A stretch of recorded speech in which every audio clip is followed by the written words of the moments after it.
وقتش آمد من و شیطان سر شب مست کنیم، عرق سیب بنوشیم و کمی بحث کنیم. قول داده است که امشب نزند دوز و کلک، سخن از هرچه که در باطن دل هست کنیم. پیک را پر بزن ابلیس خرابم بکند، آنقدر مست که بی حد و حسابم بکند.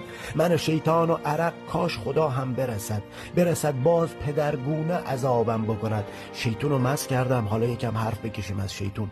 گفتم از عشق بخوان تا ز تن آزاد شوم، از خداوند بگو بلکه من ارشاد شوم.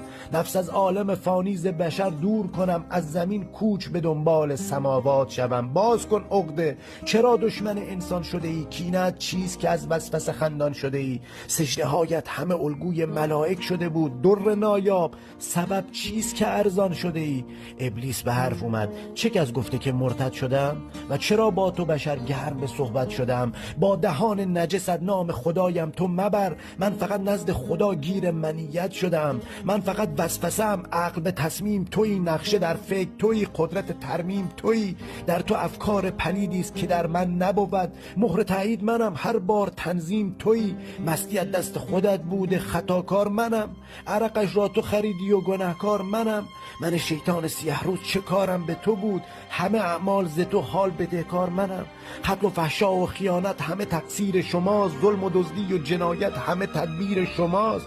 عقل آمد که بیراهه شیطان نروید، بنگر هرچه بدی گشته ز تأثیر شماست. آخ ناگهان حرف ز تشریف خدا خاتمه شد، من و شیطان و سکوتی که پر از واهمه شد. خواستم نطق کنم جمله شنفتم که سکوت، وای من بزم عرق عاقبتش محکمه شد. بر سر سفره می خیره به چشمانم شد، عاقل در وسط بزم شبستانم شد. سر به زیرم خجلم وای ندانم چه کنم، رب الارباب جهان سرزده مهمانم شد. چرا اومده؟ شاید آمد که بر این قائل پایان بدهد، سفره بر هم زند و یک تن جولان بدهد. خدا به حرف اومد، ز من جمله سخن آمده تا خط بر صحبت و پرحرفی شیطان بدهد. آمدم تا که تو از کفر به ایمان برسی، نگرانم که به بیراه و عصیان برسی. جانشینم به زمین اشرف مخلوق تویی، خلق گشتی به کمالیت انسان برسی. می مخروب مخور باده مرغوب نگر، پی ابلیس نرو جلوه محبوب نگر. نیک کن نیک بمان نیک به پایان نرسد، صبر کن عاقبت قصه ایوب نگر. آخ گیج و گنگم، عرق از حال و هوایم گم شد، در سخنرانی حق ثانیه هایم گم شد. مستم از حال تحیر ز زمانی که گذشت، فکر تغییر شدم لحظه برایم گم شد. باید از کفر و خرابات به عزت برسم، همچو شیطان نه که از عرش به ذلت برسم. نیت این است که انسان بشوم بی کم و کاست. همشتی